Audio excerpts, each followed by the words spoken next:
Coming up next on this special edition of Arizona Horizon, it's our annual year-end economic roundtable. Our panel of experts look back at economic issues and look forward to what's in store for next year. It's our annual Economist Roundtable, and it's next on Arizona Horizon. This hour of local news is made possible by contributions from the Friends of PBS, members of your PBS station. Thank you. Good evening and welcome to Arizona Horizon, this special edition of Arizona Horizon. I'm Ted Simons. We end each year with a look back at economic stories of the previous 12 months, and in 2023 there were a lot of stories. Many were calling for a recession, never occurred. Indeed, the 2023 economy actually saw output grow, inflation slow, and the job market continue to be robust. For analysis of what happened in 2023 and what to expect in 2024, we welcome Dennis Hoffman, Director of ASU's Seidman Research Center, Mark Stapp, Executive Director of ASU's Freddie Taylor W.P. Carey Master of Real Estate Development Program, and Danny Court, a partner and senior economist with Elliott D. Pollock and Company. Gentlemen, good to have you all here. Thank you so much for joining us. Dennis, we'll start with you. The Arizona economy. What is the state of the Arizona economy? It's pretty good. It's really pretty good, very resilient. Some people say we dodged a bullet. The year has seen job growth toward the end of the year. It's certainly moderated. It's not one of these top 5 in the nation kind of stories for us, but it's really been pretty solid. Despite the fact that the housing sector, real estate, is really, taking it on the chin. And so for those folks that make their money with houses being transacted or the value of houses being sold, it's certainly been a tough go. And I think, of course, the best news of all is what's to come with all of the manufacturing announcements that we've had. Yeah, and we're going to dive into certain aspects, job growth and real estate in general, in particular, I should say. But in general, state of the economy, not so bad? It's not so bad. I mean, I would disagree a little bit with Dennis.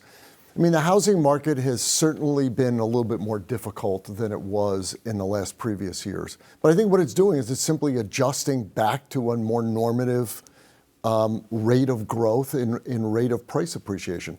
Hasn't died.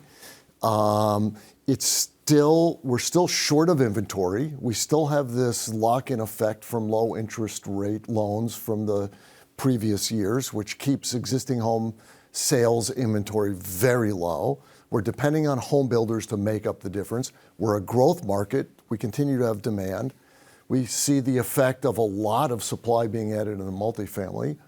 The last couple of years, it's going to have a moderating effect, but I don't think it's terrible at all. Yeah, Danny, half full, half empty. What's the glass? I think the economy is doing very well, especially here in Arizona and Greater Phoenix. I think our rankings sometimes suffer because we had such a fast start after COVID. We regained all of our jobs very quickly, much more quickly than the U.S. average. So now on a percentage basis, we look a little bit more tepid, but still, it's a lot of jobs, still number one in population growth. So a lot of good things happening. Let's stick with jobs, Danny. Is there a Goldilocks zone for unemployment for that number? I mean, we're at historic lows. We're in the upper 3% range. That's still the case.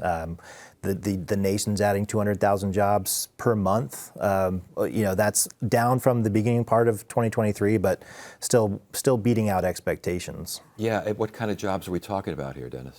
In Arizona, a pretty diverse set of jobs. Now, the service sector is now kind of coming back. It was slower to come back than the rest of the economy. Healthcare still ridiculously strong, both now and going for the next 10 years. We see the healthcare sector really being pretty strong. But and then all of the bright spots around manufacturing suggest that some of these jobs are going to be, pretty well paid. I was going to ask about income levels for some of these jobs. First of all, are we seeing that increase? And secondly, since your specialty is real estate, is that affecting the real estate market? Yeah, I mean, there's been an increase in salaries for sure. We had that spike that occurred in 2021, 2022, which far exceeded the rate of wage growth. It was so out of whack. But we still have wage growth. What we have to do is get pricing back to the point where the wages for those jobs that are being created are such that we have more attainable housing. We're not quite there yet. I think we're softening to the point where that's helping, but we're not quite there. Danny, personal debt. What are we seeing along those lines? Households are in really good shape. So previously accumulated debt compared to their disposable income is very low levels compared to what we see historically. We are seeing elevated credit card usage. That's probably the most troubling statistic so far, because when those interest rates reset at a higher rate, that's on your remaining balance. So there's a lot more expensive debt in credit card usage that's affecting lower income households. But overall, households still in really good shape. There's still actually some excess cash from stimulus money from 3 years ago. Wow. It's still in people's savings accounts. So trending up, but not necessarily crazy up. Well, on the credit card usage, it's historically very, very high, and then add in those higher interest rates. Yeah. That could be troubling if consumers start to feel a pinch because they have to now pay that higher monthly payment. They may start to pull back on spending. So that's one that we're tracking very carefully. Concern for you, Dennis? Well, I think it really varies, Ted. I think you're going to find families. I saw data the other day on the 30 to 39-year-olds. Some of these pressures appear to be manifesting themselves more in that group than in other age groups. If you're renting, if you have to rent. And unlike someone like myself, I mean, my housing costs are fixed in terms of mortgage at zero because it's paid off. So I'm very fortunate. I'm also very old, but some folks that are renting, looking for homes, commuting across the valley in the spring when gasoline prices go up, or struggling to get a rental car. A used car, struggling to get a used car when used car prices went up. And so I think it's a little bit mixed. The majority of folks, I think, are doing really very well with respect to debt. I think some, are on the edge. Is there, again, I'm talking Goldilocks zone here again, between debt and growth of the economy? I mean, do you want certain levels to be at certain spots? Not too much of here, not too much of there? Well, certainly, Ted, you don't want people to be so burdened that they find themselves in trouble. And some of that has to do with the interest rates, right? And as interest rates change and hopefully come down, it helps some. But, the use of the debt, just like in corporations for people, is useful. I mean, otherwise you don't get a mortgage, you don't get a car loan, right. Those kinds of things. And so the moderate use of that on a consumer basis is important. It starts to get out of whack when we have people that become overburdened by it. And then it causes other problems for them, right? So if you're a renter, and now you've got this consumer debt, or you've got gasoline prices that have gone up, it just exacerbates the stress that you have. Let's talk about inflation, Danny, and what we're seeing with inflation. It seems as though it's easing. Is it easing? It's trending in the right direction. Yes, it is easing. So we're done with 9 to 10% inflation that we saw at the early part of last year, or the late part of last year. We're in the 3% range. That's a range that I think is acceptable for most people, most households and consumers. The Fed still has the target of 2%, so that remains to be seen whether they're going to stay the course and hit that 2% rate or not. So, yeah. So, Danny, your thought on this too is because a big part of the consumer price index is shelter in housing, and that has been the thing that has been very stubborn.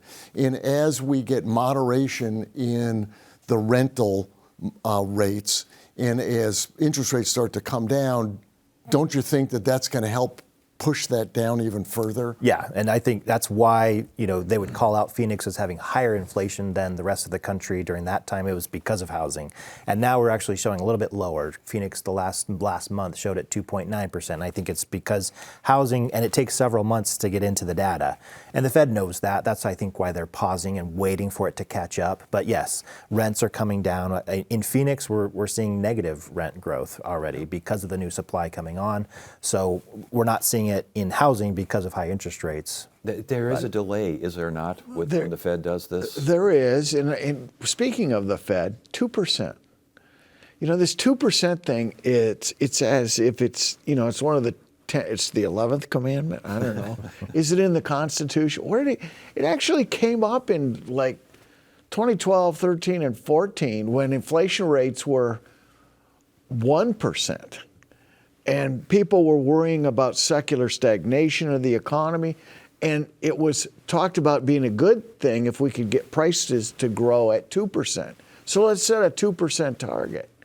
And now 2% is somehow the target we have to shoot for. The 80s were a pretty good decade. I think inflation rates averaged 4 to 5%. And they were much higher early, but they were still very high by the end of the 80s. But is that not a shoot for the stars and land on the moon kind of a thing? Well, perhaps. I'm not suggesting that, inflation is something great to live with, but there's, in my mind, nothing magic about 2%. Why not 2.5%? That's a pretty low inflation rate. And to me, when you look at the numbers, it looks far more attainable in the long run than a 2% does. Has the Fed succeeded, though, with its policy in easing inflation? Oh, I think it absolutely has. Yeah, with a soft landing so far. Absolutely. I think it has done exactly what it was intending to do. And I think, as Dennis says, the quintessential soft landing, I think we're going to see that play out in the first quarter of next year, in the first half of next year. And I think Phoenix is in such a great, the entire state, but Metro Phoenix in particular, is such a great position from an economic standpoint to take advantage of a number of things that are going on both nationally and globally, that we're going to see a very healthy continued future. Are we going to see a recession in the future? No, I don't think so. Is that pretty much out of the game? It's never out of the game because there's things that can happen that we aren't able to predict right now. But assuming nothing really unusual, and next year is going to be an unusual year, I don't think we have a recession. I don't know what you guys What do you think, Danny? Well, I'll give you a stat. 47% of blue chip economists say there will be a recession in the next 12 months, which means 53% say there's not going to be. So it's a coin flip. It's a coin flip, though, but that's a tough coin flip. Well, the problem is every recession indicator says recession. Right. So you look at 10 different recession indicators historically. Once we go below that certain line, money supply or manufacturers' orders or leading indicators, it all says once you hit that line, we're going to have a recession, but we're not in a recession. What happened from the start of the year until now that made the recession not such a certainty? And is the same kind of formula in place for next year? Resilient labor market. Resilient labor market. Unbelievably resilient labor market. Explain. You can't have a recession. You look for a recession where the unemployment rate is below 5%. I can't find one.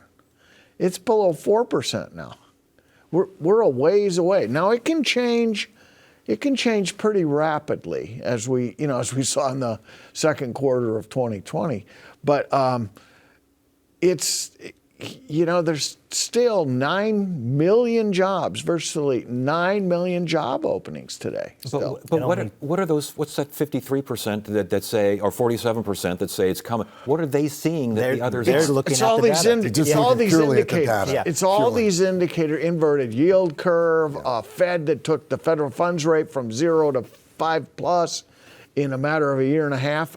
We've always had tough times in the face of a really tough Fed tightening cycle. And that's what's at play here. And all of this traces back to the chaos coming out of the pandemic. Yeah. It's a new world. You would say the Fed was trying to induce a recession to temper inflation. But it's really hard to induce a recession when, like Dennis said, you had 12 million job openings and only 6 million people looking for those jobs, and you had so much money from the federal government in the system. So turns out it was a much harder job to slow down an economy when you have those two things at play. The other thing here is, I think, let's assume that this begins to look like there may be a recession. The Fed now has a significant tool once again in its toolbox to use, which is it's got interest rates. And all you need to do is bring those down a little bit, and you can induce the economy to pick up some steam. 3 years ago, they didn't have that tool. They had gotten rid of that tool, and they have it back again. And that gives me a little bit of hope that if something bad begins to happen, they have the ability to react now. It is very good that rates they've more than normalized. They've got rates up over 5. You know, they started this in the fall of 2018. They tried to normalize interest rates. And of course, Mr. Trump at that time would have nothing of it. And so, the scary thought would be if we get to the end of 24, the battle against inflation is pretty much won. The Fed decides that the new norm for the federal funds rate is on the order of 4%, let's say, which is kind of a long-run average. But then we get somebody in the White House that wants it, no, not at 4, we want it at 0 again. Well, look out. Well, look out for inflation once again. Oh, my God. Yeah. I mean, wouldn't that not be the next thing in line? It would be unbelievable. That was the mistake that happened in the 70s. They said, mission accomplished. We hit 5% Let's inflation. crank it back up. Crank it back up, and then we had 10 years of runaway inflation. Something else that those of us who are old enough to remember the 70s remember, the phrase, the word stagflation. Right. I started hearing that a little bit this year. Is that gone with the wind here? First of all, nothing's gone with the wind. All things are possible. I think that there's a lower probability of that than there is of a recession. Dennis was talking about the fact that this 2% target. You need some inflation. You have to have it. Right. Otherwise, in order for the economy to continue to be active and fluid, you need that. And so we want some of this to be occurring, and whether it's 2.5%, or 3%, I think we're still in pretty healthy shape. All right, sticking with you, and you've talked a lot about real estate, but let's get down to the nitty gritty here. What do you expect for next year? Are things going to unleash a little bit? People holding on to are they finally going to put these things up for the market? Will the housing shortage continue? What's going to happen next year? So it's going to depend on what happens with interest rates, right? The bigger the delta, the difference between current mortgage rates, you've got 80% of all 30-year fixed rate mortgages are below 4%. That delta, when it's at 7, I think it was about 7% today, that delta's too big. It's too big a trade-off for some people, for a lot of people. It's going to be hard to shake that loose. If rates come down a little bit, then that trade-off isn't as significant, and people can make lifestyle or life position changes.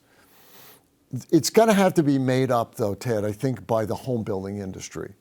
I mean, we're going to continue to have demand, and I think, back to the jobs, the kind of jobs we're getting are jobs that are nothing like we got 20 years ago. 30 years ago. That's correct. These are really good, solid jobs, and the fact that a lot of them are tied to national security, national defense related issues, like semiconductors and the national defense industries we have here, and healthcare is good. So we're going to continue to have demand, significant demand. I don't think we'll get the existing home market loosened up enough to make that up. It's got to be the home builders. If interest rates do fall here, I mean, will there be a rebound? What will that rebound do to prices? Could that be a big rebound? Yeah, I think we're already seeing the recent survey of potential home buyers. There's more and more that are not willing to wait. A lot of people are waiting on the market. So I think their expectations have been reset. No one's waiting for 3% 30-year fixed mortgage anymore. So if they're looking at a 7.5 and it goes down to 6.5, you're going to see a flood of applications. And if it goes lower than that, you'll see another flood of applications. That will mean, in the face of there is no new supply, we're not seeing the glut of new supply. There's very few listings. The home builders are not building at the rate that they need to be for population. So that means prices are going to start to go back up again. They'll go back up even with bigger inventory. We don't have the inventory. We don't have the inventory. But people start saying it's a little lower. I think I'll go ahead and move now. In the existing home market, that's just musical chairs. So if I buy my house, I'm just going to buy another one. So we do need that new supply. But back to something Danny was talking about, that comes down to 6.5%. One of the ways that builders have been inducing people to buy new homes is they're buying down their rates, right? So now the 30-year fixed rate goes to 6.5, and builders still have the ability to buy this down. It's marketing for them, right? Now all of a sudden, you're really looking at some fairly decent rates. It's going to have I think, a profound effect. The interest rates come down 0.5 point. I think it'll have a big effect. It comes down 0.75 of a point. It'll be good. But remember, you can't add supply as fast as demand can be created. Yeah. You just can't, and you have to have builders who have inventory, builders who have lots, and you have to have the land available. And go ahead, Dennis. So what is the challenge there? Is it still the memory of the excesses of 2006? Is that what's holding these guys back? Why isn't there more forward-looking in the single-family, let's say, development industry, or even with multifamily? What's holding them back from building? So single family, it's easier to add inventory quickly, right? You just go pull one permit, you can build a house. Multifamily is a little bit different. But Dennis, I think they're generally cautious. I think that there's an awareness that home buyers are cautious. So they're more willing to, first of all, most of these guys are publicly traded, right? And so they take the angst of an analyst, and the analyst is looking at things on a more national basis. We may have slightly different local conditions, but the business strategy still affects them. But it's hard. It's also the fact of building lots that is gone way up, right? So the cost of building these homes is much higher than it was. Margins start getting squeezed. They're not willing to take the risk with those squeezed margins sometimes. I agree. They get that real-time feedback of foot traffic within their sales offices, which dropped way off. And no one has solved for the affordability problem. No. We're running out of time, but I did want to get this question in there because I find this fascinating. Everything that's been said today seems reasonably positive, glass half full as opposed to glass. Why the public malaise? Why does everyone think the economy's in the dumpster? What's going on out there? I don't know, but we're faced with a 24/7 news cycle that negative news sells better than positive news, I guess. I think you are seeing where economists agree. I think going forward in the next year is that it's going to be a below average year for growth. So no recession potentially, but also not as good as growth as we've seen historically. So you're starting to see a slowdown. Again, it's sector dependent. If you're in the real estate industry, you would say we are in recession. Yeah, right. If you're a real estate agent or a title agency or an appraiser or something like that, it's or sector if you're dependent. a young family shut out of a house, you're not happy. But so is that more unusual than has been in the past? I mean, again, why the malaise? That's not the big piece of the malaise. What is a big piece? It's politics. Yeah. Really? Yeah, it has nothing to do with how I'm doing economically. If I don't like policies in D.C., the economy's terrible. Yeah. It's just that because simple. Everything is terrible. Yeah, so it's literally that simple. The political landscape is coloring everything. That's my sense. I think it is, Ted. And I'm watching the news. Every time I watch the news, you get newscasters or going, well, with inflation so high, so they're continuing to beat on this horse that I think no longer exists. But that message, this is lagging as well. I think you've got to have enough messaging into the system for people's behaviors to begin to change. And I don't know that you're going to get it because of... and it could be a self-fulfilling prophecy because consumers make up 70% of the economy. So if we don't feel good and we stop spending, then we will see see the results of that. Do business owners feel the same way? Yeah, well, they're seeing a credit crunch. They're needing to refinance and seeing higher interest rates. They're seeing banks with tougher lending standards and saying maybe you're not as bankable as you were 3 years ago. So businesses are starting to face that as well. So it's not all sunshine and daffodils out there, huh? Oh, certainly not. But I think the over the top, when you say everybody, your lead with the question was everybody's unhappy. I don't think everybody's unhappy. And I think a significant piece of the voiced unhappiness has nothing to do with how well that particular respondent is doing economically. You know, that right after the poll is over, they're ordering off Amazon or they're going out to dinner. Yeah, but I didn't mean to say everyone, but I did say a general public malaise. Right. And I'm asking again, are business owners thinking the same way that the general public is? Yeah, generally I think they are. I mean, listen, business is not as robust as it was. There's still concerns. I think that the geopolitical issues that we're faced with, and I think our own national political issues, also creates a haze in a bit of uncertainty. And then you add to that some things like, oh, the prices have gone up. Yeah. It is troubling for people, and then that translates itself. I mean, this is classic behavioral economics. People are going to respond based upon how they feel. Well, we're going to stop it right there, Mark Stapp. Thank you so much for joining us. Danny Court, thank you as well. Dennis Hoffman, always a pleasure. Good to have you all here for our year-end. Let's hope things are even better next year. Indeed. The glass will be even further full. Love it. Yeah, you never know. Thank you, Ted. That's it for now. I'm Ted Simons. Thank you so much for joining us. You have a great evening.